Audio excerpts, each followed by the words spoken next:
Welcome back to BDD with Cucumber and Serenity. In this lesson, we're going to return to our Caffeinate Me application and see how we can use Serenity Step libraries to structure our test a little bit better. At the moment, we have the concept of a customer, Kathy, and of a barista, Barry. Customer and barista are domain concepts and will eventually become part of our domain model.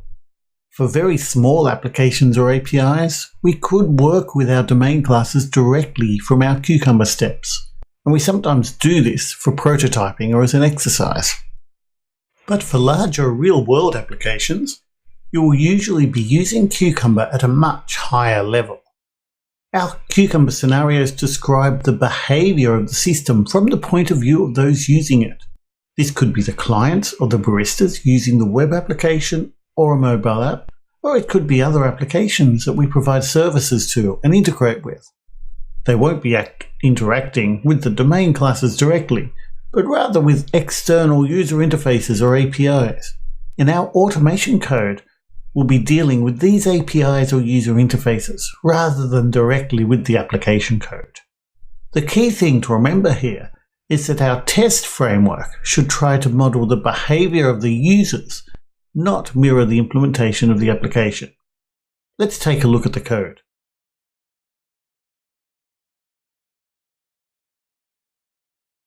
Here is the scenario we wrote last time about ordering a coffee if the customer is close to the coffee shop.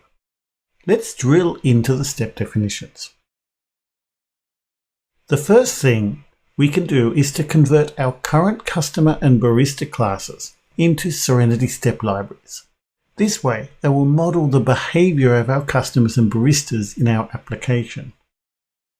We do this by removing the new statement and adding the Serenity Steps annotation.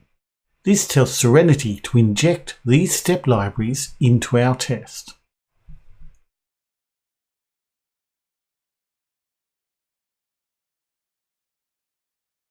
The next thing we need to do is to annotate the methods in our customer and barista classes to represent business tasks and actions. For the customer class, this will be set distance from shop and place order for. Let's start with set distance from shop. This is where the customer's app will send a message to Caffeinate Me to say that Kathy is close to the coffee shop. Let's rename it Notify Distance from Shop to make it better describe what is happening in this step.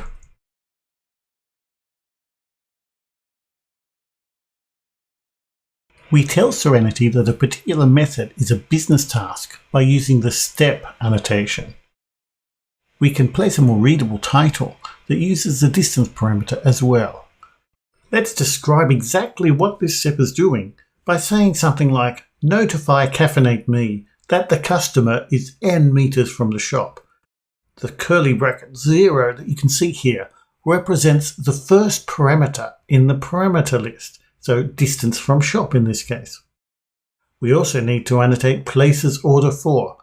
Let's just add the step annotation and see how it appears in the report. So now let's run the test and check that they pass. So I'm going to run the Cucumber test suite, and I can see that it's all green.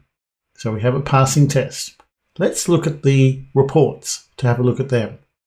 So we can see inside, given Kathy is 200 meters from the shop, we have Notify Caffeinate Me that the customer is 200 meters from the shop. And in our second step, given Kathy orders a large cappuccino, we have Places order for large cappuccino. Remember, this is the default formatting because we didn't give Serenity any specific format for the step title.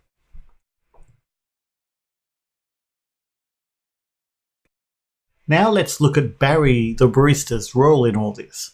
According to the Cucumber scenario, Barry should receive the order and he should know that the coffee is urgent. So we need to query the state of Barry's coffee backlog. There are a couple of ways we can do this, depending on how we want the results to appear in the reports. One approach is to write a step method that describes the expected outcome, like this one. Barry should have a pending order for Kathy's order. Let's create this should have a pending order, and we'll change Kathy's order to some order, which reads a lot more nicely, and we'll annotate it with the step annotation so that it will appear correctly in our reports. We don't need any title for this step annotation because it will read should have a pending order for whatever the order is. That should be fine for what we're trying to do. Now we're going to make our assert. Our assertion here will be using assert J as opposed to humcrest, which we used earlier on. I just want to show how we can use different libraries in different circumstances. So in assert J would say something like assert that get pending orders contains and the expected value. Now let's run the test and see how it appears in the reports. So we have some hopefully passing tests, and if we look at the report and look in the Barry should receive the order, we can see the expectations laid out. Barry should have a pending order for a large cappuccino. So we're describing what we want to achieve and how we're going to test that we've actually achieved it. The second approach is not to use the step annotation at all, like we have here. Get urgent orders simply returns the value. It queries the application and returns a value. And in this case, we won't get this nested layering that we saw in the previous check. We're just saying Barry should know that the coffee is urgent, and the test will do the job to check the results, but it won't explain how it's actually doing them. It will explain what went wrong in if the assertion fails, but it won't document what it's expecting. Let's see what happens if one of these assertions does fail. Suppose we were to return, rather than large cappuccino, large espresso. Now let's run the tests and see what the reports look like.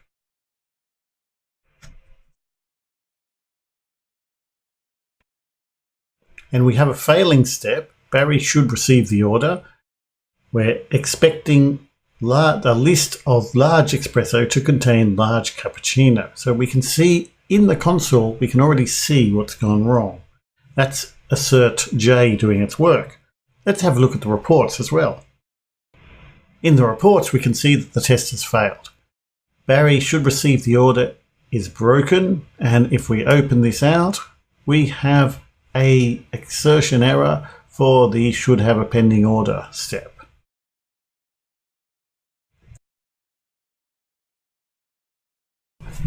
By default, Serenity will use the name of the step method as the basis for what it puts in the reports.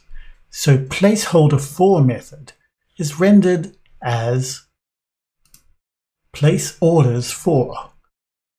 And at the end of the place orders for, we have the parameter, large cappuccino.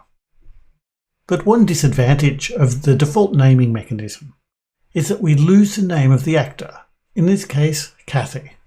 Wouldn't it be nice if we could say, Kathy places an order for large cappuccino? The good news is that Serenity lets you do just that. All we need to do is to add a string field called actor into the step library. It has to be called actor and it has to be of type string. When Serenity sees a field of type actor in one of your step libraries, it will instantiate this field with the name of the library variable, in this case Kathy. Then we can use this field in our step definition. You can refer to any field in your step library simply by using the hash notation, like this. Hash actor places an order for curly bracket 0 where we pass in the parameter. Now, when we run the reports, we'll get a much more personalized step name.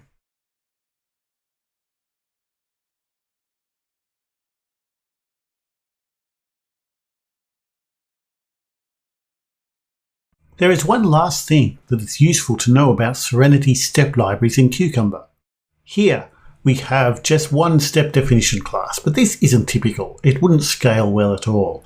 Normally, we have a lot more, often one step definition class per feature file, as well as a few more steps that are used in multiple scenarios.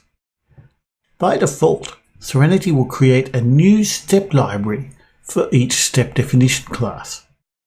This is fine most of the time, but in some situations we would prefer to share the same instance of the step library between all our step definition classes.